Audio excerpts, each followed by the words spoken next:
যে সিস্টেমটা, একটা বাজে সিস্টেম চালু হয়েছে, যারা ভোটে জিতে ক্ষমতায় আসে সব দায়িত্ব এদের, বিরোধী দলের কোনো দায়িত্ব নাই, তাই না? আবার ওই বিরোধী দল যদি ক্ষমতায় যায়, পুরো দেশের মা বাপেরা, অন্য দলের কোনো খাওয়া নাই, আছে খালি মায়ের কথা কন। আবার নির্বাচনে হাইরে গেলে ওরা খায় মায়ের, আমরা খালি মারামারি দেখি রেসলিং টিভিতে, আচ্ছা না? নাই তো এটা ঠিক না। কেউ সরকার গঠন করলে তাদের উচিত বিরোধী দলের মধ্যে যারা ক্যাপাবল, লিডারশিপ কোয়ালিটি আছে তাদেরকে নিয়েও কাজ করা। হ্যাঁ, লিডারশিপ আমাদের থাকবে, প্রধানমন্ত্রী আমরা গঠন করব, কিন্তু বিরোধী দলের যে এত বড় অক্সিলিয়ারি ফোর্স, এত বড় লক্ষ লক্ষ মানুষ জনসভায় তারা যুক্ত হয়, ওদের বিরুদ্ধে জেল জরিমানা দিয়ে আমার দেশের কি লাভ? কথা বলেন, দেশটা আমাদের সবার না? নাকি বিরোধী দলে গেলে আর দেশের জন্য মায়া নেই, সব দায়িত্ব সরকারের? আসেন এগুলো থেকে বেরিয়ে আসবেন। আপনাদের সিদ্ধান্তই পারে এই বাজে প্র্যাকটিস থেকে আমার দেশটার হেফাজত করতে। সবাই রাজি আছেন তো? এজন্য গভর্নমেন্টের উচিত এই বেকারত্ব দূর করা। এলাকার যারা বিজনেস ম্যাগনেট আছে তাদের উচিত বেকারত্ব দূর করে দেয়া। বেকারত্ব দূর করে দেওয়ার মতো সওয়াবের কাজ পৃথিবীতে নাই। সুবহানাল্লাহ পড়েন। অনেকে মনে করে নামাজ পড়লেই সওয়াব, রোজা রাখলেই সওয়াব। না, আপনি যদি একজনের কর্মসংস্থানের ব্যবস্থা করে দেন, তার মাধ্যমে যদি ফ্যামিলিটা চলে, এর চেয়ে বড় সওয়াবের কাজ আর নাই। একজন অসুস্থ, রক্ত দরকার, গা থেকে রক্ত দিয়ে দিলেন, এর চেয়ে সওয়াবের কাজ আছে? এক জায়গায় গাছ লাগিয়ে দিলেন, রোহিঙ্গার ভাইয়েরা না খেয়ে মরে, টিউবওয়েল লাগিয়ে দিলেন, এর চেয়ে বড় ইবাদতের কাজ আর আছে? কথা বলেন। এজন্য ইসলামটাকে সামগ্রিক ভাবে বুঝতে হবে। আল্লাহ তুমি তৌফিক দাও। আরো জোরে পড়েন আমিন। উখিয়া উপজেলার অন্তর্গত রাজা পালং ইউনিয়নের আজকের এই প্রোগ্রাম 2 দিন ব্যাপী। সভাপতি আলহাজ মাওলানা এ.কে.এম. আবুল হাসান রায় সাহেব, প্রিন্সিপাল, রাজা পালং ফাজিল ডিগ্রি মাদ্রাসা। হুজুর আসছে? আপনি? মাশাআল্লাহ, হুজুর চলে আসছে। মাওলানা আব্দুর রহিম খতিব, তুরবিল কেন্দ্রীয় জামে মসজিদ। গতকাল কথা বলেছেন মাওলানা মোল্লা নাজিমউদ্দিন সাহেব। ছিলেন আপনারা? বৃষ্টি হয়েছে না? বৃষ্টি হয়েছিল? আসছিলেন? বৃষ্টি ও রহমত, ঠিক কিনা? বৃষ্টি পাঠায় কে? বৃষ্টির মালিক কে? বিশ্বনবী আকাশে মেঘ দেখলে বলতেন আল্লাহুম্মা সাইয়্যিবান নাফিআ, হে আল্লাহ তুমি ভালো বৃষ্টি দাও। কেননা এই বৃষ্টি দিয়েও আল্লাহ অনেক জাতিকে ধ্বংস করেছে। বৃষ্টি দিয়ে, মানে অতি বৃষ্টি দিয়ে, আল্লাহ বন্যা দিয়ে গোটা দুনিয়াটাকে ভাসিয়ে দিতে পারে কি পারে না? এজন্য মেঘ দেখলে এত আনন্দিত হয়েন না। বৃষ্টি দেখলে অনেকে গান বাজায়, আছে না নাই? এই বৃষ্টি ভেজা রাতে তুমি চলে যেও না, গান গায় না? আপনি আল্লাহর কাছে দোয়া করবেন আল্লাহুম্মা সাইয়্যিবান নাফিআন, আল্লাহ তুমি বরকতের বৃষ্টি দাও। আল্লাহুম্মা গাইসান মুগীসান মারিআন মুরিআন নাফিআন গায়রা দার। বিষ্ণুই পড়তেন আল্লাহ এই বৃষ্টিটা যেন উপকারী হয়, এই বৃষ্টি থেকে যেন ঘাস লতা পাতা কিছু পায়, এই বৃষ্টিটা যেন আমাদের জন্য বরকতময় হয়, যেন কল্যাণময় হয়, কোনো ক্ষতির কারণ যেন না হয়, তুমি কবুল করো। আবার বেশি বৃষ্টি হলে বিষ্ণুনবী দোয়া করতেন আল্লাহুম্মা হাওয়ালাইনা ওয়ালা আলাইনা, আল্লাহ আমাদের এলাকায় আর বৃষ্টি দিও না, আমাদের চারিপাশে দাও। এই দোয়াগুলো পড়ার দরকার আছে না নাই? আল্লাহ যা বৃষ্টি দিবে এটা যেন আমাদের কল্যাণ হয়, আমরা পড়ি আমিন। আজকে হচ্ছে দ্বিতীয় রজনী। আজকে আমরা ইনশাআল্লাহ কোরআন থেকে কথা শুনবো। মহিলাদের জন্য প্রজেক্টরের মাধ্যমে মাহফিল দেখার ব্যবস্থা আছে। যারা এই প্রোগ্রামের সাথে সম্পৃক্ত, আল্লাহ তাদের সবাইকে কবুল করুন। আসুন আমরা ফরমালি আল্লাহকে একটা থ্যাঙ্কস জানাই, ধন্যবাদ জানাই।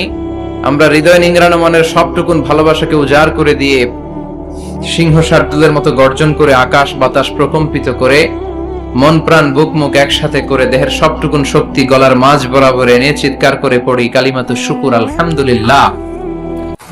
সবাই পড়েন রব্বানা লাকাল হামদ হামদান কাসীরান তাইয়িবান মুবারাকান ফীহি ইয়া রাব্বি লাকাল হামদু কামা ইয়ানবাগি লিজালালি ওয়াজহিকা ওয়া আযীমি সুলতানিকা লাকাল হামদু বিল ঈমান লাকাল হামদু বিল ইসলাম লাকাল হামদু বিল কুরআন।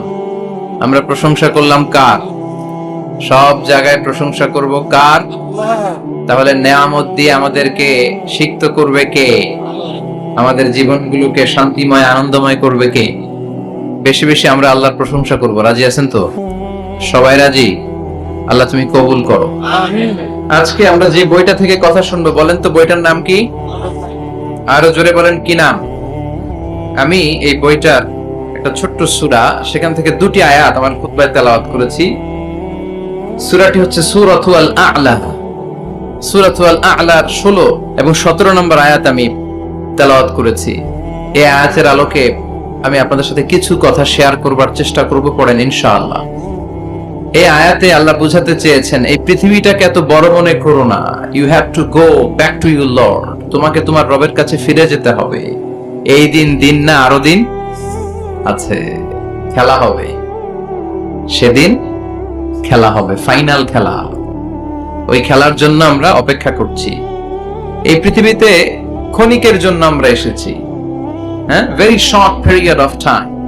আসল সময় শুরু হবে সেদিন, কিয়ামতের দিনটাই, যেদিন আমরা উলঙ্গ হয়ে দাঁড়াবো। সূর্যটা মাথার কাছে চলে আসবে, সূর্যের তীব্র তাপে মাথার মগজগুলো গলে গলে নাকের ছিদ্র আর কানের ছিদ্র দিয়ে বেয়ে বেয়ে পড়বে। জিহ্বাটা কুকুরের মতো তৃষ্ণায় বের হয়ে নাভির সামনে এসে ঝুলতে থাকবে, কুকুর যেমনি ঝুলায়।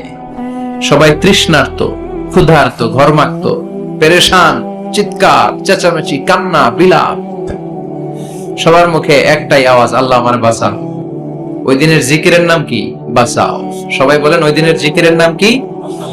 রব্বুল আলামিন বলেন, ওই কঠিনতম দিনে যদি বাঁচতে চাও, দুনিয়ার মায়াকে ভুলে যাও, আখিরাতের জন্য প্রস্তুতি নিয়ে ফেলো।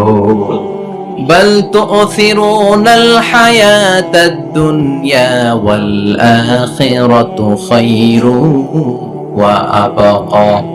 তোমরা এই দুনিয়ার জীবনটারে অনেক বড় মনে করো এটাই আসল। আল্লাহ বলে এটা আসল না, এটা নকল। আসল হচ্ছে আখিরাত, ঠিক কি না? এই দুনিয়ার জীবন হলো অস্থায়ী, আখিরাতের জীবন হলো চিরস্থায়ী জীবন। এই দুনিয়ার জীবনটা উত্তম নয়, আখিরাতের জীবনটা উত্তম। কার কথা? বল তুসিরুনাল হায়াতাদ দুনিয়া। তোমরা এই দুনিয়ার জীবনকে বড় মনে করো, দুনিয়া করো। তোমরা আব্দুল্লাহ না হয়ে আব্দুদ দুনিয়া হয়েছো, আল্লাহর দাস হও নাই, দুনিয়ার দাস হয়েছো।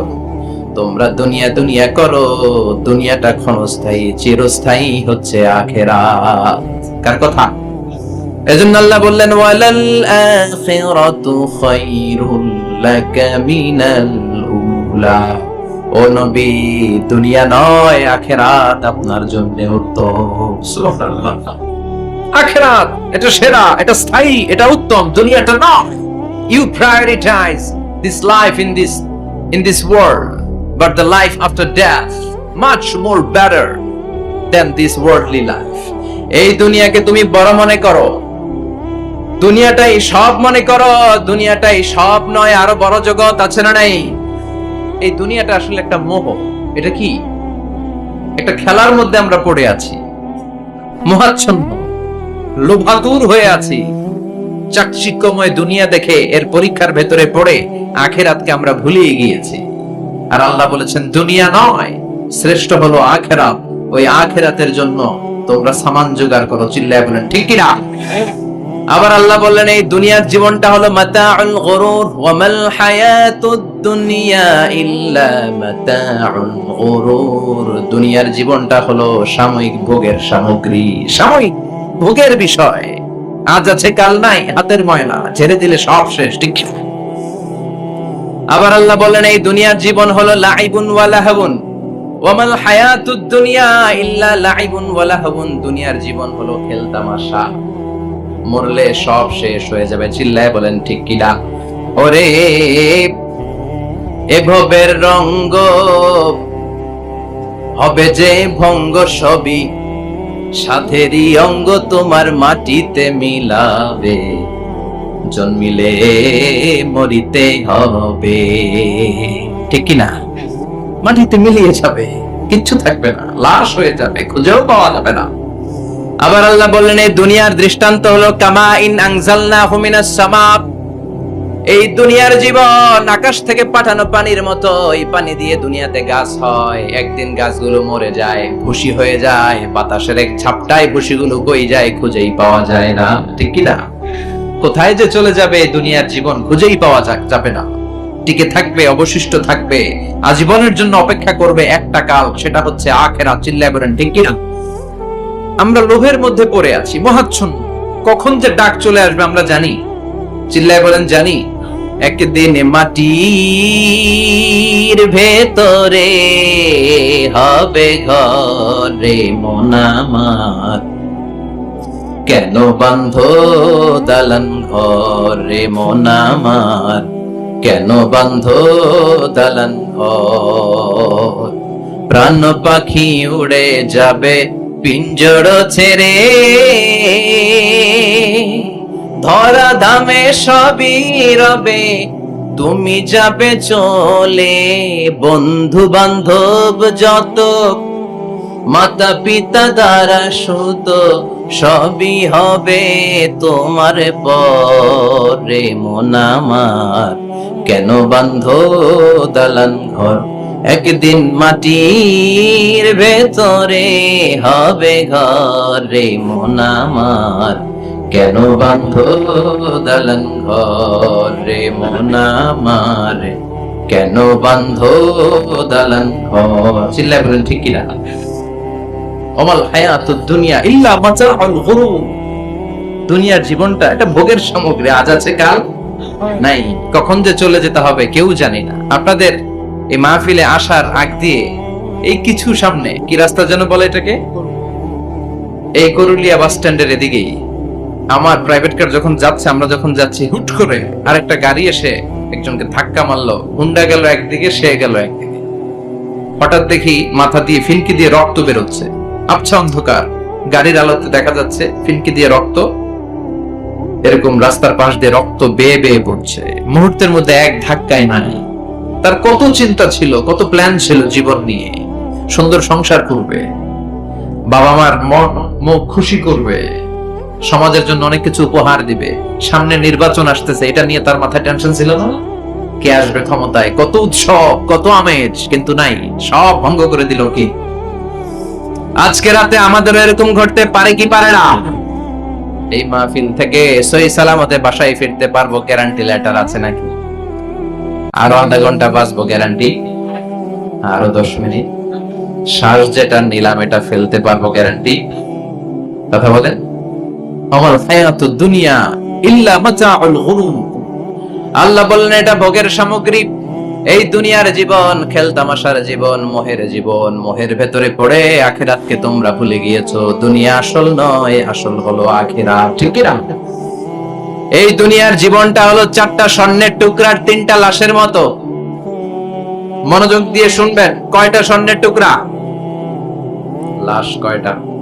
বনি ইসরায়েলের জামানাতে 3 যুবক ভাগ্যের সন্ধানে, ভাগ্য চেঞ্জ করার জন্য কাজের সন্ধানে তারা বের হয়েছে।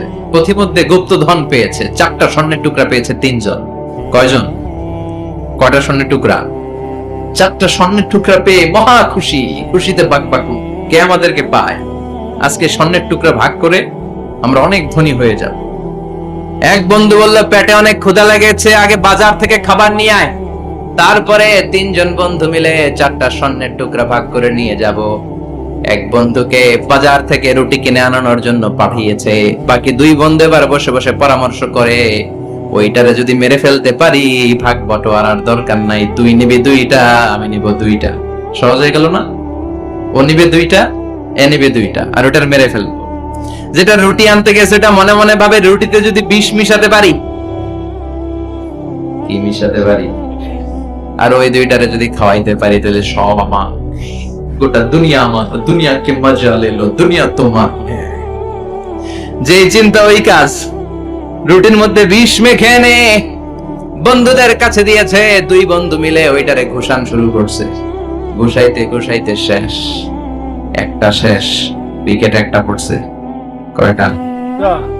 আর আছে উইকেট কয়টা? ওই 2 উইকেট। কয় ক্ষুধা লাগছে এটারে মারতে, অনেক কষ্ট হয়েছে, আগে খাইয়া লই। আগে কি করি? ওই 2টা মিলে বিষ মাখানো রুটি খেতে শুরু করেছে। বিষ খাওয়ার পর ওই 2 উইকেটও শেষ, কেউ নাই, 3টাই লাশ হয়ে পড়ে আছে, 4টা স্বর্ণের টুকরা পাশে পড়ে আছে। এটাই হলো দুনিয়ার জীবন। চিল্লায় বলেন ঠিক কি না? এজন্য আল্লাহ বললেন, গোলাম থাকতে আসো নাই, চলে যাবা। কুল্লু নাফসিন যায়িকাতুল মাউত সুম্মা ইলাইনা তুরজাউন। সবাইকে মরতে হবে, কেউ থাকবে না। এই পৃথিবীতে প্রাণ নিয়ে যারা আগমন করার সুযোগ পেয়েছে সবাই মরবে, আজ হোক কাল, আগে হোক পরে, সবাইকে যেতে হবে। চিল্লায় বলেন ঠিক কিনা? আবার আল্লাহ বললেন আইনামা তাকুনু ইউদরিকুমুল মাউত, যেখানেই থাকো না কেন মৃত্যু তোমাদেরকে ছাড়বে না। মৃত্যু তোমাদেরকে সাক্ষাৎ করবে, মৃত্যু তোমাদেরকে খুঁজে বের করবে। যদিও সুদূর আকাশ পানে, পালাও সেথায় লাগিয়ে সিঁড়ি। আকাশের উপরে যদি বিশাল সিঁড়ি লাগিয়ে চতুর্থ আকাশে চলে যান, চাঁদের মধ্যে বাড়ি করেন, মঙ্গল গ্রহে বাড়ি করেন, ওই জায়গায় মালাকুল মাউত আপনারে খুঁজে পাবে না। চাঁদেও খুঁজে পাবে। মঙ্গল গ্রহে যদি যান, স্যাটেলাইট, আমাদের একটা বঙ্গবন্ধু স্যাটেলাইট চ্যানেল লঞ্চ করা হয়েছে না, ওইখানে গেলে তো আর নাই মালাকুল মাউত। কথা বলে আল্লাহ বললেন ওয়াজাআত সাকরাতুল মাউত বিল হক, মৃত্যুর কষ্ট তোমাদের ছাড়বে না, যেখানেই তোমরা থাকো না কেন মৃত্যু ঠিকই তোমাদের পাকড়াও করবে। চিল্লায় বলেন ঠিক কি না? আবার মৃত্যুর একটা নির্ধারিত সময় আছে, ওই সময় যখন আসে 1 সেকেন্ড আগেও আসে না, পরেও আসে না। কার কথা? লিকুল্লি উম্মাতিন আজালুন ফাইযা জাআ আজালুহা লা ইস্তাখিরুনা সাআতাও ওয়া লা ইস্তাকদিমুন। মৃত্যুর জন্য একটা নির্ধারিত টাইম আছে, টাইমটারে বেঁধে দিয়েছে কে? ওই টাইমটা যখন চলে আসে 1 সেকেন্ড আগেও আসে না, 1 সেকেন্ড পরেও আসে না, অন টাইম আসে। কিভাবে আসে? On time. কথা বলেন, সবাই বলেন অন টাইম। আরো জোরে বলেন, death will come on time, death never late. মৃত্যু যখন আসে অন টাইমে আসে, নির্ধারিত একটা সময় আসে, ওই সময়ের আগেও আসে না, পরেও আসে না। 1 সেকেন্ড আগেও আসবে না, পরেও আসবে না। মনে করেন আপনাকে রব্বুল আলামিন 60 বছরের হায়াত দিয়েছে, আপনার বয়স এখন 50 বছর, আরো বাকি কয় বছর? এখন গোটা বিশ্বের সবাই মিলে যদি আপনারে মারতে চায়, কিছু করতে পারবে না। কথা বলেন। আবার রব্বুল আলামিন আজ রাত 12টায় আপনার হায়াত কেড়ে নিবে, মালাকুল মাউত এসে রূহ কবজ করবে। দুনিয়াতে আর থাকার কোনো পারমিশন আপনার নাই, থাকার কোনো সুযোগ নাই। গোটা বিশ্বের সবাই মিলে যদি আপনারে রাখতে চায়, রাখতে পারবে নাকি? কথা বলেন। চলে যেতে হবে। এই পৃথিবীতে আসার একটা সিস্টেম থাকে, যাওয়ার কোনো সিস্টেম নাই। ঠিক কি না? আসার সময় আগে আসছে আমার দাদা, তারপর আমার বাবা, তারপরে আমি, তারপরে আমার ছেলে, তারপরে আমার নাতি, তারপরে তার ছেলে। ঠিক কি না? তার মানে আসার একটা সিরিয়াল আছে, যাওয়ার কোনো সিরিয়াল আছে নাকি? কথা কন। নাকি সিস্টেম দাদা আগে আসছে, দাদাই আগে যাবে, নাতি যেতে পারবে না? কথা বলেন। দাদার আগে নাতি মরে, এরকম আছে না নাই? মায়ের আগে মেয়ে যায়, আছে না নাই? মুরব্বী বাজানেরা বেঁচে থাকে, আমাদের মতো যুবক গুলো অ্যাক্সিডেন্টে মারা যায়, আছে না নাই? আবার অসুস্থরা বেঁচে থাকে, সুস্থরা মরে যায়, আছে না নাই? হাসপাতালে রোগীগুলো বেঁচে থাকে, ডাক্তার মরে যায়, আছে না নাই? উখিয়া তো ডাক্তার মরে না, দিকেও ডাক্তার মরে। ওনারা না বাঁচায় মানুষে? হ্যাঁ হ্যাঁ, আল্লাহ বাঁচায়, ডাক্তার হচ্ছে ওয়াসিলা। চিল্লা এখন ঠিক কিনা? তার মানে এই মরণের একটা সিরিয়াল, দুনিয়ার থেকে চলে যাওয়ার কোনো সিরিয়াল থাকে না, মরে যাওয়ার সিরিয়াল থাকে না, আসার একটা সিরিয়াল থাকে, যাওয়ার কোনো সিরিয়াল থাকে না। কি বলেন? জোরে বলেন। আবার চলে যাওয়ার কোনো ভরসা নাই, 1 সেকেন্ডের মধ্যে সব হয়ে যায়। একটা সঙ্গীত আছে না, 1 সেকেন্ডের নাই ভরসা, ভঙ্গ হবে রং তামাশা, চক্ষু বুঝিলে হায় রে দম ফুরাইলে। চিল্লায় বলেন ঠিক কিনা? হায় রে মানুষ রঙিন ফানুষ, দম ফুরাইলে তবু তো ভাই কারোরই নাই একটুখানি। কথা কয় না? হায় রে মানুষ রঙিন ফানুষ, রঙিন ফানুষ, হায় রে মানুষ। চিল্লায় বলেন ঠিক কিনা? যে কোনো সময় চলে যায়। এই গানের যিনি সিঙ্গার ছিলেন, আমরা তখন ছোট, ফিরোজ শাহ বা ফিরোজ শাহ নামের, 1 সেকেন্ডের নাই ভরসা, ভঙ্গ হবে রং তামাশা, চক্ষু বুঝিলে হায় রে দম ফুরাইলে। এই গানটা উনি গাইতে গাইতে স্টেজে মারা গিয়েছিলেন। দেখেন নাই? মুরব্বীরা জানবেন। তার মানে মৃত্যুর গান গেতে গেতে অনেকে মৃত্যুবরণ করে, এরকম আছে না নাই? অনেকে খাওয়ার টেবিলে বসে মারা যায়, আছে না নাই? ফুটবলার ফুটবল খেলতে খেলতে মরছে, দেখেন নাই? ক্রিকেট খেলতে খেলতে মইরা যায়, আছে না নাই? রেসলিং খেলতে খেলতে মারা যায়, দেখেন নাই? হ্যাঁ, এরকম ভিডিও দেখা যায় যে প্রতিপক্ষকে রেসলিং খেলায় মারতে মারতে শেষ, এখনই জিতে যাবে, হঠাৎ করে তাকায় আছে, কিচ্ছু বোঝে না, হঠাৎ করে জমিনে উল্টে পড়ে যায়, রেফারি এসে মাটিতে বাড়ি মারে, আর লড়ে না, আছে না? রেফারি কি করে? মাটিতে বাড়ি মারে, এতক্ষণ সে জিতে যায়, এখন আর নড়েই না। তাকাতে তাকাতে দুনিয়া থেকে নাই। অনেক টেলিভিশনের নিউজ রিপোর্টার রিপোর্ট করতে করতে নাই, দম ফুরাইলে শেষ হয়ে যায়। অনেকে অ্যাক্সিডেন্টে মরে, সড়ক দুর্ঘটনায়, অনেকে বিমান দুর্ঘটনায় মরে, আকাশে মরে না? অনেকে পানিতে ডুবে মরে, অনেকে আগুনে পুড়ে মরে, অনেকে ক্রস ফায়ারে মরে, আছে না নাই? আবার অনেকে রাত্রিবেলা বিছানায় ঘুমোতে যায়, সকালে আর ওঠে না। কত ধরনের মরণ। আল্লাহ তুমি আমাদেরকে ভালো মরণ দিও, ইমানি মরণ দিও। ইমানের পথে অবিচল থেকে আমার মরণ যেন হয়। ইমানের পথে অবিচল থেকে আমার মরণ যেন হয়। তোমারই কাছে মিনতি আমার, তোমারই কাছে মিনতি আমার, মহামহিম দয়াময়। ইমানের পথে অবিচল থেকে আমার মরণ যেন হয়। চিল্লায় পড়ে না আমিন। তার মানে কে কোথায় মরবো আমরা কেউ জানি নাকি? ওমা তাদরি নাফসুম বিআইয়ি আরদিন তামুত, কোন জায়গায় মরবা, কখন মরবা কেউ আমরা জানি না, কিন্তু মরবো সবাই জানি, ঠিক কি না? কুল্লু নাফসিন যায়িকাতুল মাউত, প্রত্যেকটি আত্মার মৃত্যুবরণ করতে হবে, এটা আমরা সবাই জানি। The most certain thing in life is death, but the most uncertain thing in our life is the time of death. এই জীবনের সবচেয়ে সুনিশ্চিত বিষয় হলো মরণ, সবচেয়ে অনিশ্চিত বিষয় হলো মরণের সময়। চিল্লায় এখন, ঠিক কিনা? মরবো যে আমরা সবাই জানি, কিন্তু কোথায় মরবো আমরা কেউ জানি? জানি আমরা সবাইকেই মরতে হয়, জন্মালেই মরতে হবে, চলে যেতে হবে, থাকা যাবে না। এটাই হলো পৃথিবীর পদ্ধতি। জীবনের সবচাইতে নির্মম ঘটনা হচ্ছে মরণ, সবচাইতে ভয়ঙ্কর অভিজ্ঞতা। কোন প্রাণীর জন্য সর্বোচ্চ এবং সবচাইতে ভয়ঙ্কর অভিজ্ঞতা হচ্ছে মৃত্যু। এবং এত ভয়ঙ্কর অভিজ্ঞতা, এই অভিজ্ঞতাটা কারো কাছে শেয়ার করে যাওয়া যায় না। মরার সময় কেউ বলে যেতে পারছিল আমার মরতে এমন লাগছে, কইতে পারছে? কেমন লাগছে বলতে পারে? বলা যায়। তার আগেই চলে যেতে হয় শৈশব, কৈশোর, যৌবন, বার্ধক্য, প্রৌঢ়ত্ব, হ্যাঁ, বয়সের ছাপ, কালো চুল দাড়ি সাদা হয়ে যাওয়া, দাড়ি চুলের শুভ্রতা, দুর্বলতা।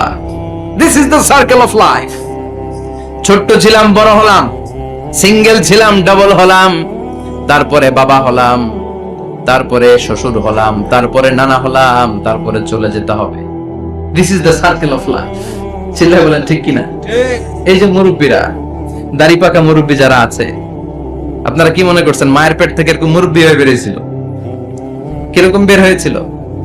তারাও ওয়া ওয়া করেছে, এরাও ফিডার খাইতো, এই চাচারা খায় নাই? এরাও ফিডার খেত, এরাও মায়ের বুকের দুধ খেত, এরাও ছোট্ট বাচ্চাদের মতো গরমকালে পানির মধ্যে ডুবাইতো। স্কুল ফাঁকি দিয়ে বাচ্চারা ডুবায়, আছে না নাই? উখিয়াতে এরকম নাই? ছোট্ট বাচ্চা ছিল, বড় হলো, বার্ধক্যে উপনীত হলো। This is the circle of life. চলে যেতে হবে। বিশ্বনবী বললেন আমার উম্মতি মা বাইনা 60 ইলা 70, আমার উম্মতের গড় বয়স হলো 60 থেকে 70। এই উম্মতের গড় বয়স কত? 60 থেকে 70। ওয়া আকাল্লুহুম মাইয়াজুজু যালিক, অল্প কিছু মানুষ আছে যারা 70 এর বেশি হায়াত পান। এখানে 70 এর বেশি আছেন কারা? হাত তোলেন দেখি তো। কয়জন? একজন, দুইজন, তিনজন। মাশাআল্লাহ, আল্লাহ আরো হায়াত দেখ, আল্লাহ এদেরকে আরো হায়াত দারাজ করুক। চিল্লায় বলেন আমিন। তার মানে আমার উম্মতি মা বাইনা 60 ইলা 70। বিশ্বনবী বললেন এই উম্মতের গড় বয়স 60 থেকে 70। আর 70-এর বেশি হায়াত পাবে। ওয়া আকাল্লুহুম মাইয়াজুজু যালিক, 70-এর বেশি পাবে হাতে গোনা, গুনে বের করে ফেলা যায় 1 জন 2 জন 3 জন, বাকি সব 60-এর আগে নাই। ঠুস শিল্লা এখন ঠিক কিনা? বাংলাদেশের গড় হায়াত কত মানুষের? 60।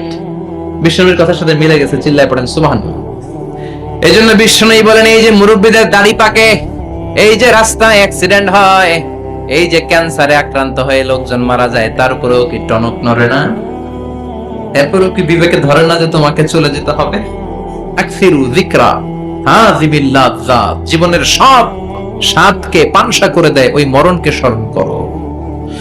মরণকে স্মরণ করলে জাহান্নাম বরণ করা লাগে না। চিল্লায় বলেন ঠিক কিনা? আবার আল্লাহ বললেন, গোলাম, স্পেশাল একজন ফেরেশতা আমি মরণের জন্য সিলেক্ট করলাম, নাম মালাকুল মাউত। তাকে আমরা আজরাইল বলে চিনি। এই মালাকুল মাউত তার বাহিনী নিয়ে নির্ধারিত টাইমে গোটা বিশ্বের সব মানুষের রূহ কবজ করে। অন টাইম নাকি দেরি করে? মালাকুল মাউত আগেও আসে না, পরেও আসে না। সুবহানাল্লাহ পড়েন। সাইয়েদনা সুলাইমান আলাইহিস সালামের জামানাতে ওনার এক ওয়াজির ছিল, মন্ত্রী। ওই মন্ত্রীকে নিয়ে উনি বৈঠক করতেন। ওনার সময় উনি মালাকুল মাউতের সাথে বৈঠক করতেন। শুনতেছেন? আপনাদের মনোযোগ আছে তো? উনি বৈঠকে বসেছেন, মালাকুল মাউতও বসা, ওয়াজিরও বসা। হঠাৎ মালাকুল মাউত ওয়াজিরের দিকে বড় বড় চোখ করে তাকাচ্ছেন। বড় বড় চোখ করে তাকানোতে ওয়াজির ভয় পেয়েছে। হঠাৎ মালাকুল মাউত চলে গেল। ওয়াজির বলে, ও সুলাইমান আলাইহিস সালাম, এই যে লোকটা বড় বড় চোখ করে আমার দিকে তাকালো, এটা কে?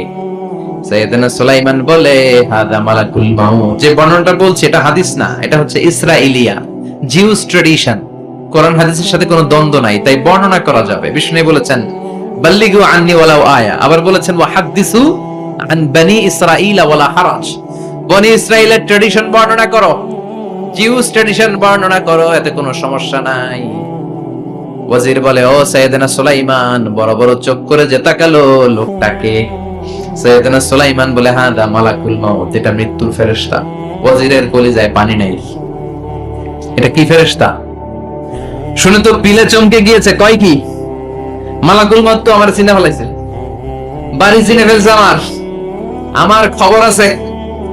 সাইয়েদনা সুলাইমান আলাইহিস সালাম জিনদেরকে দিয়ে কাজ করাতেন, মেঘমালাকে দিয়ে কাজ করাতেন, বিশাল সিংহাসন নিয়ে পৃথিবীর প্রাচ্য থেকে পাশ্চাত্যে ঘুরে বেড়াতেন। সাইয়েদনা সুলাইমানকে ওয়াজির বলে, ও সুলাইমান, মেঘমালাকে আদেশ করে দেন, আমি আর এই ফিলিস্তিনের ভূখণ্ডে থাকতে চাই না।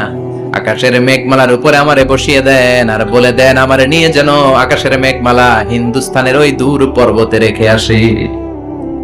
আকসা আল হিন্দ, হিন্দের সবচেয়ে দূরবর্তী জায়গায় যেন আমারে রেখে আসে। সাইয়েদনা সুলাইমান বললেন, আকাশের মেঘ যাও, আমার ওয়াজিরকে নিয়ে হিন্দুস্তানের একটা উপদ্বীপে রেখে আসো। রেখে আসা হলো। কিছুক্ষণ পর মালাকুল মাউত সাইয়েদনা সুলাইমানের কাছে হাজির। সাইয়েদনা সুলাইমান বললেন, ও মালাকুল মাউত, কই ছিলা? কই, একটু আগে হিন্দুস্তান থেকে আপনার ওয়াজিরের রূহ কবজ করে আসছি। সুবহানাল্লাহ পড়েন। এটা আবার কেমন কথা, তুমি ওইখানে গেলা কেন?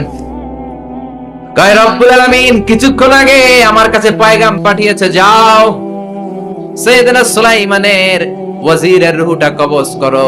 কবজ করার জায়গা হলো হিন্দুস্তানের উপদ্বীপ। কোন জায়গায়? মালাকুল মাউত এসে দেখে সুলাইমান নবীর সাথে মিটিং করে। ওয়াজির কার সাথে মিটিং করে? সুলাইমান নবীর সাথে। কিন্তু ফরমানে লেখা রূহ কবজ করতে হবে কোথায়? হিন্দুস্তানে। সুবহানাল্লাহ কইবেন না? এজন্য বড় বড় চোখ করে আমি তাকিয়েছি, আর মনে মনে ভাবলাম টাইম তো নাই, কারণ মৃত্যু তো অন টাইমে হতে হয়। এখনই ওর রূহ কবজ করতে হবে। কেমন করে ওইখানে যাবে আমি জানি না, আমি আগে চলে যাব। মালাকুল মাউত চলে গেল, যে দেখে ওই জায়গায় ওয়াজিরও হাজির। সাথে সাথে রূহ কবজ করে আল্লাহর কাছে চলে গিয়েছে। পড়েন সুবহানাল্লাহ। এজন্য আল্লাহ বললেন, মালাকুল মাউত আমি নির্ধারণ করে দিয়েছি, পৃথিবীর প্রতিটি মানুষ মালাকুল মাউতকে দেখবে, চাক্ষুষ দেখবে, ভালো হলেও দেখবে, খারাপ হলেও দেখবে। কার কথা? ভালো মানুষ যদি হয়, আল্লাহওয়ালা যদি হয়, ইসলাম প্রিয় যদি হয়, ডানপন্থী যদি হয়, মৃত্যুর সময় মালাকুল মাউত আলা সূরাতি শাবিন আলা আহসানি সূরা, একজন যুবকের আকৃতিতে চমৎকার ধবধবে সাদা একটা জুব্বা পরে, জান্নাত থেকে জান্নাতি কাফন নিয়ে হানুত মিন হানুতিল জান্নাত, জান্নাতের সুগন্ধি নিয়ে মুমূর্ষু রোগীর মাথার সামনে এসে বসে যায় আর দেহটার ইঙ্গিত করে বলে, ইয়া আইয়াতুহান নাফসুত তাইয়্যিবা, ও পবিত্র আত্মা। আরেক বর্ণনায় এসেছে, ইয়া আইয়াতুহান নাফসুল মুতমাইন্নাহ, ও প্রশান্ত আত্মা, উখরুজি ইলা মাগফিরাতিম মিনাল্লাহ, আল্লাহর ক্ষমার দিকে বের হয়ে আসো। উখরুজি ইলা মাগফিরাতিম মিনাল্লাহি ওয়া রিদওয়ান, আল্লাহর ক্ষমার সন্তুষ্টির দিকে রূহটা বের হয়ে আসো। স্মুথলি বলার সাথে সাথে মুমিনের দেহ থেকে রূহটা বের হয়ে আজরাইলের হাতে চলে যায়। স্মুথলি বলার সাথে সাথে স্বাচ্ছন্দ্যে আনন্দে মুমিনের দেহ থেকে রূহটা সা করে বের হয়ে মালাকুল মউতের হাতে এসে পড়ে। পড়েন সুবহানাল্লাহ। আল্লাহ এমন মৃত্যু তুমি আমাদের নসিবে রেখে দিও, চিৎকার করে পড়েন আমিন। আর যারা ইসলাম মানে নাই, আর যারা কোরআন মানে নাই, আর যারা দিন কায়েমের আন্দোলন করে নাই, দিনকে ভালোবাসে নাই, বাম আর রামপন্থী ছিল, নাস্তিক ছিল, ইসলাম বিরোধী ছিল, তাদের কাছেও মালাকুল মাউত আসে কি আসে না? চিল্লায় বলেন আসে কি আসে না?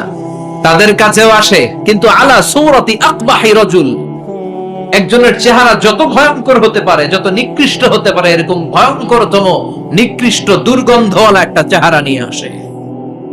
রিজলাহু ফিল আরদ, পা থাকে জমিনে, রাসুহু ফিস সামা, হাদিসের বর্ণনা, পা দুইটা জমিনে, মাথা আকাশে। এসে ধমক দিয়ে জালিমের মাথার সামনে এসে বলে, ইয়া আইয়াতুহান নাফসুল খাবিসা, হে পাপাত্তা, হে অপবিত্র আত্মা, উখরুজি ইলা সাখাতিল্লাহি ওয়া গাদাবিহি, আল্লাহর রাগের দিকে, আল্লাহর অসন্তুষ্টির দিকে বের হয়ে আয়। মালাকুল মাউতের এই অর্ডার পাওয়ার সাথে সাথে রূহটা কিন্তু বের হয় না। মুমিনের রূহকে ডাক দিলে যেমনি স্মুথলি বের হয়, কাফিরের রূহ এভাবে বের হয় নাকি? কথা বলেন। রূহটা ডানে যায়, ফাতাতাফাররাক, একবার রূহটা ডানে যায়, আবার রূহটা বায়ে যায়, আবার সামনে যায়, পায়ে যায়, হাতের মধ্যে ঢুকে ডানে বায়ে যায়।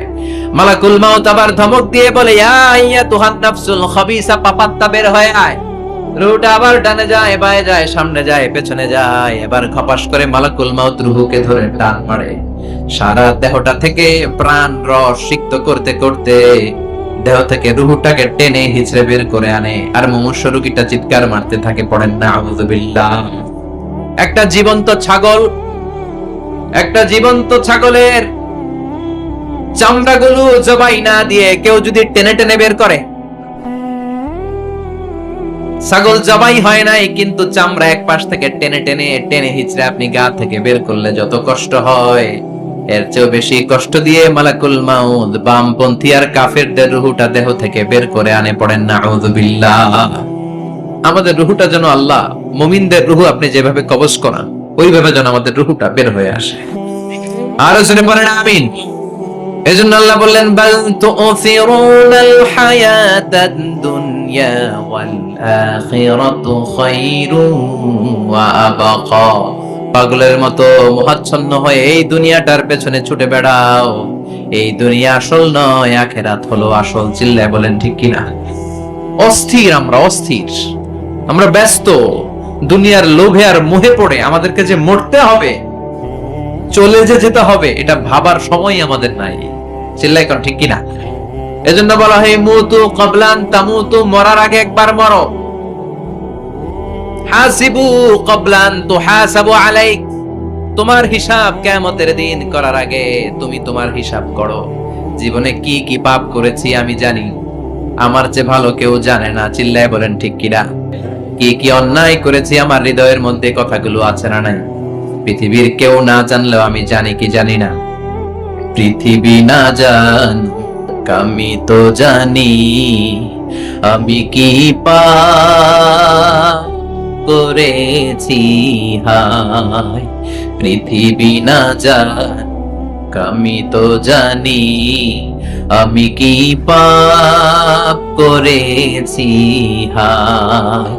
আমার পাপের করলে বিচার, বাঁচার উপায় নাই আমার। দয়াময় প্রভু মাফ করো আমায়, মাফ করো আমায়। পড়েন আমিন। আর জোরে আমিন।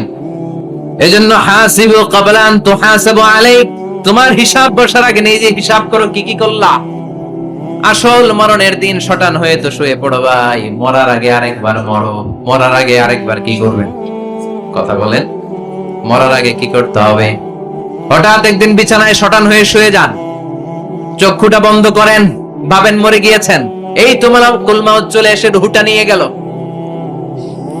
আত্মীয় স্বজন চিৎকার চেঁচামেচি শুরু করে দিল, কান্নার রোল পড়ে গেল চারদিকে। মাইকের মধ্য দিয়ে, মসজিদের মাইকে অ্যানাউন্স হয়, অমুক এলাকার নিবাসী অমুক ভাই আমাদের মধ্যে দুনিয়ায় নাই, তার জানাজা হবে এশার নামাজের পর। সবাই এসে রুহের মাগফিরাত করেন। সবাই আপনারে দেখতে আসবে, কেঁদে কেঁদে লোকজন আপনারে কবর দিতে আসবে। চিল্লায় বলেন ঠিক কি না? কেঁদে কেঁদে সবাই আসবে, দেখার জন্য আসবে। ছেলেগুলো কাঁদবে, স্ত্রী কাঁদবে, বাবা মা কাঁদবে, বন্ধু বান্ধব কাঁদবে। আর ঘরের মধ্যে রাখা হবে না। এবার আপনাকে গোসল দেওয়ার পালা। চক্ষু বন্ধ করে চিন্তার দরকার আছে না নাই? কথা বলেন। হঠাৎ করে, হঠাৎ করে শুনবি একদিন আমার মৃত্যুর খবর।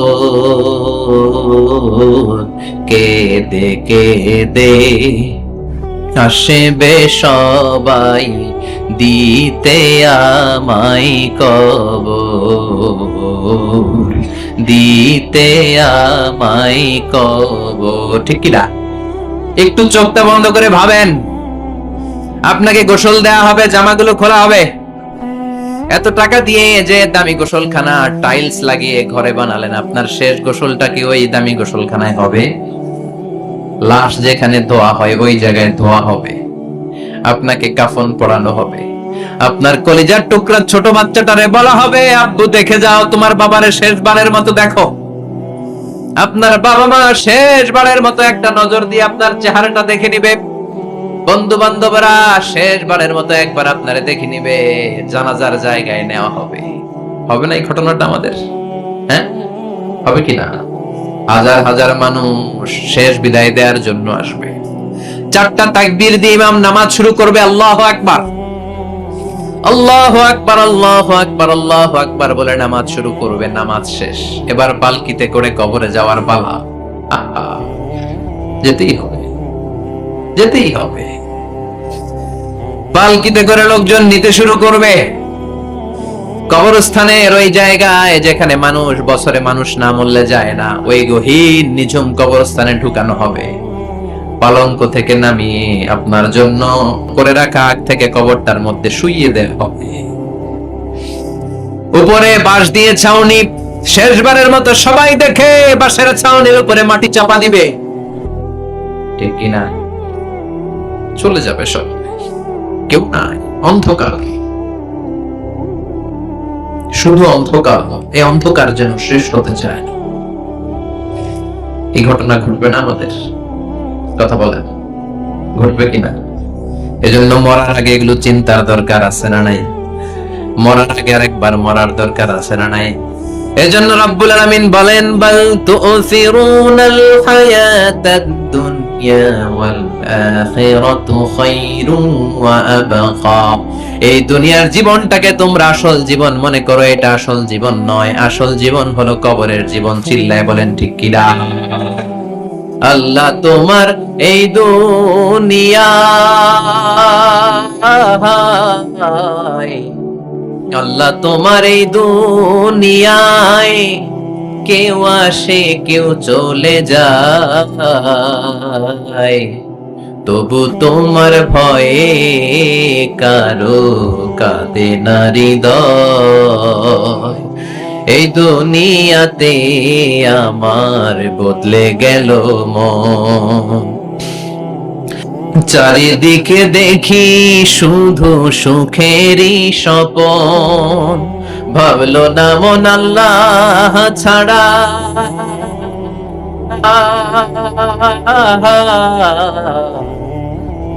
ভাবলো না মন আল্লাহ ছাড়া নেই কোনো উপায়। তবু তোমার ভয়ে কারো কাঁদে না হৃদয়, ঠিক কিনা? আসে আর চলে যায়।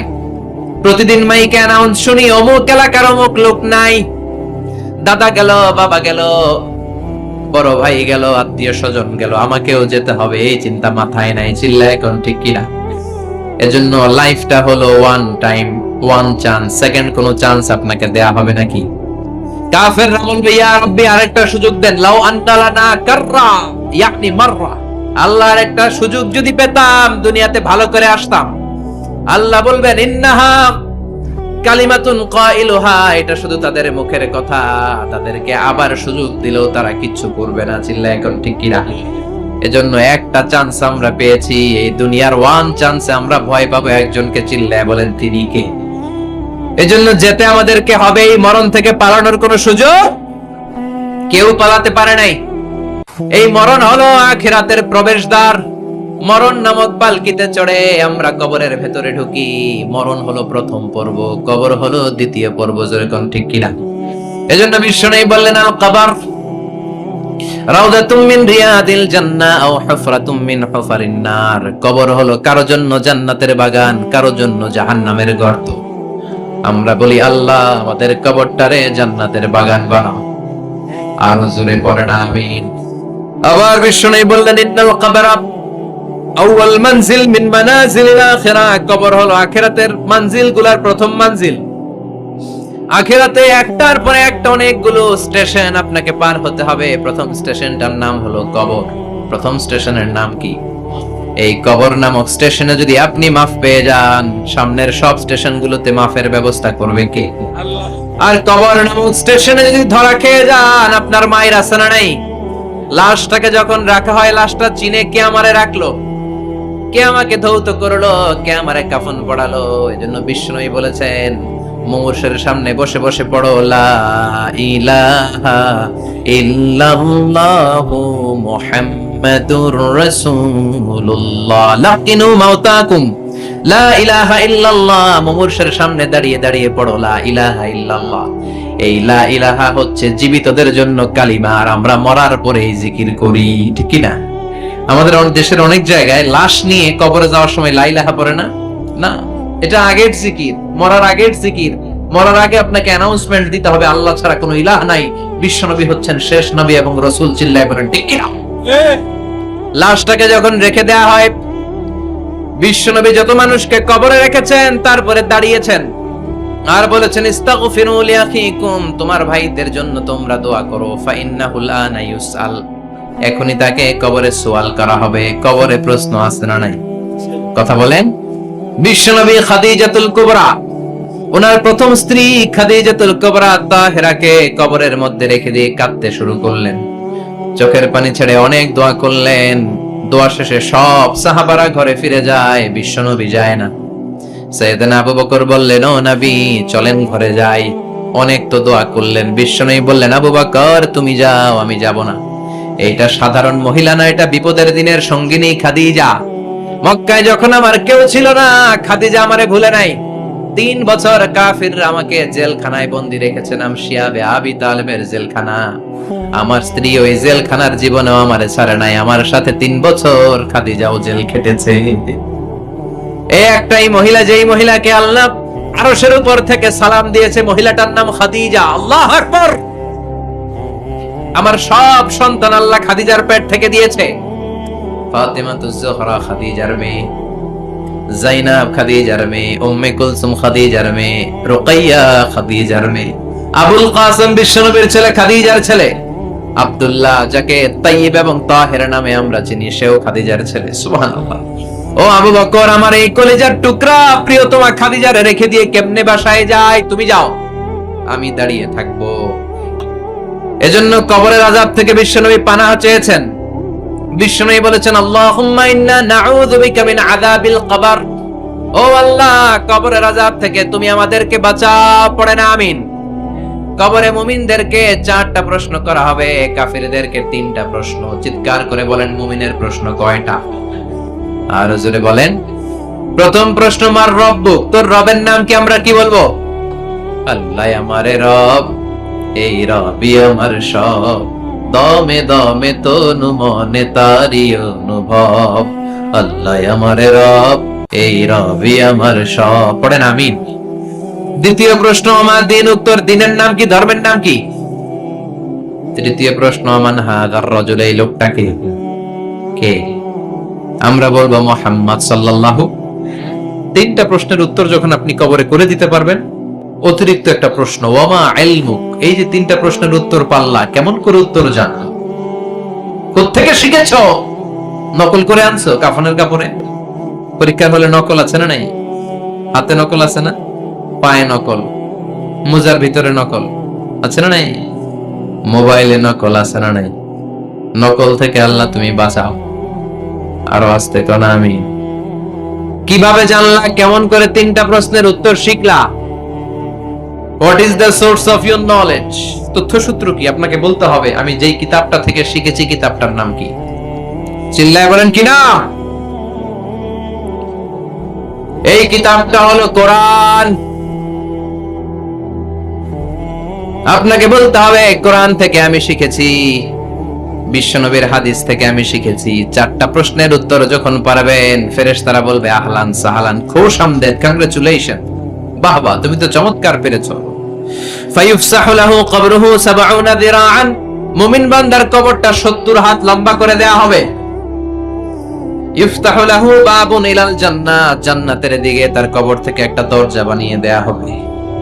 জান্নাতের সুঘ্রাণ ঠান্ডা বাতাস এসে তার কবরের ভিতরে ঢুকতে শুরু করবে।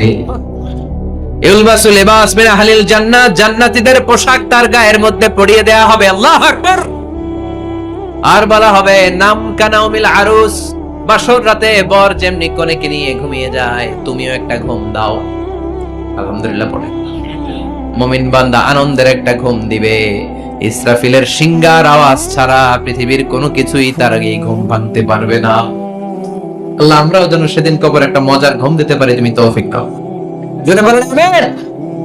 এবার বামপন্থী নাস্তিক আর কাফেরদের পালা, ইসলাম বিদ্বেষীদের পালা, আলেম ওলামাদের শত্রুদের পালা, ইসলামকে যারা বিজয়ী শক্তি হিসেবে মানতে পারে নাই তাদের পালা। চিল্লায় কর ঠিক কিনা?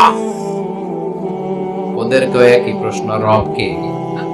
ওরা বলবে আমি জানি না। আমাদের উত্তর আল্লাহ। ওরা বলবে আমি কিচ্ছু জানি না, আমি সব ভুলে গেছি, আমার মাফ করে দেন, আমি কিছুই জানি না। তবে আমি ইসলাম বিরোধীদের সাথে চলতাম, যারা ইসলাম রে বাস দিত আমি তাদের সাথে স্লোগান দিতাম। এরকম ডাকাইত আছে না নাই? দ্বিতীয় প্রশ্ন, আমার দিন, তোমার ধর্মের নাম কি? কয় আমার ধর্ম নাই, আমার ধর্ম কর্ম নাই, আমি খালি দুনিয়া কে মজা লেলো, দুনিয়া তোমারই হ্যায়, আমি খালি দুম চলে দুম, আছে না নাই? আমি শুধু মৌজ মাস্তিতে ব্যস্ত ছিলাম, আমার দুনিয়া নাই, দিন নাই, আখেরাত নাই, রবকে আমি জানি না, ধর্মকে জানি না। ইসলাম বিরোধী রাজনীতি আমি করতাম, মাও সেতুংয়ের রাজনীতি, কার্ল মার্কসের রাজনীতি, বুশের রাজনীতি, ডোনাল্ড ট্রাম্পের রাজনীতি, বামপন্থীদের রাজনীতি। চিল্লা এখন ঠিক কিনা? কোন ধর্ম নাই। এই লোকটাকে চিনো কিনা বলো। বিশ্বনবীর চেহারা দেখিয়ে বলা হবে এই লোকটাকে, কয় জানি না। এরে আমি মানতাম না, এরে আমি গালি দিতাম। এরকম জাহান্নামের নরকীট আর পিতৃ পরিচয়হীন জারদ সন্তান বাংলার দেশেও আছে না নাই? এই মহামানবটাকে গালি দিয়ে পৈশাচিক আনন্দ পায়। পত্রিকায় লিখে, ব্লগের মধ্যে লিখে, ইন্টারনেটে কার্টুন বানিয়ে বানিয়ে পৈশাচিক ফুর্তি করে। এগুলো জাহান্নামের কীট, এগুলো জারদ সন্তান, বাপ মায়ের ঠিক নাই। আমার নবীরে যারা গালি দেয়, এগুলোর বাপ মায়ের ঠিক আছে? এগুলোর কোনো গোড়া আছে? এগুলোর কোনো শেকড় আছে? এগুলো আগাছা চিৎকার করে বলো ঠিক কিনা? বলবে আমি জানি না। ফেরেশতারা বলবে দাঁড়া, আমরা জানি। তোর সাথে কেমন আচরণ করতে হবে আমাদেরকে ট্রেনিং দিয়েছে কে? এবার শুরু হবে মাইর। কি শুরু হবে? কথা বলেন, মাইর। ফায়ুদরাবু বিমাতারিক মিন হাদিদ, লোহার হ্যামার দিয়ে শুরু হবে মা। এক একটা হ্যামারের বাড়িতে মাথাটা ফেটে চূর্ণ বিচূর্ণ হয়ে যাবে, দেহটা জামিনের ভেতরে ৭০ গজ ডেবে যাবে, ওর চিৎকারে কবরস্থানটাও থারথার করে কাঁপবে। আবার জামিনকে বলা হবে ইলতাইমি, চাপা দে। জামিনে ঢুকে যাওয়ার পরে জামিনের এই পাশ থেকে একটা চাপা মাটি চাপা, বাম দিক থেকে মাটি চাপা, দুই চাপায় ডান দিকের পাজর বায়ে চলে যাবে, বাম দিকের পাজর ডানে চলে আসবে। ওর চিৎকারে কবরস্থানটা থার থার করে কাঁপবে। আল্লাহ, এই ধরনের পরিস্থিতি থেকে তুমি আমাদেরকে বাঁচাও।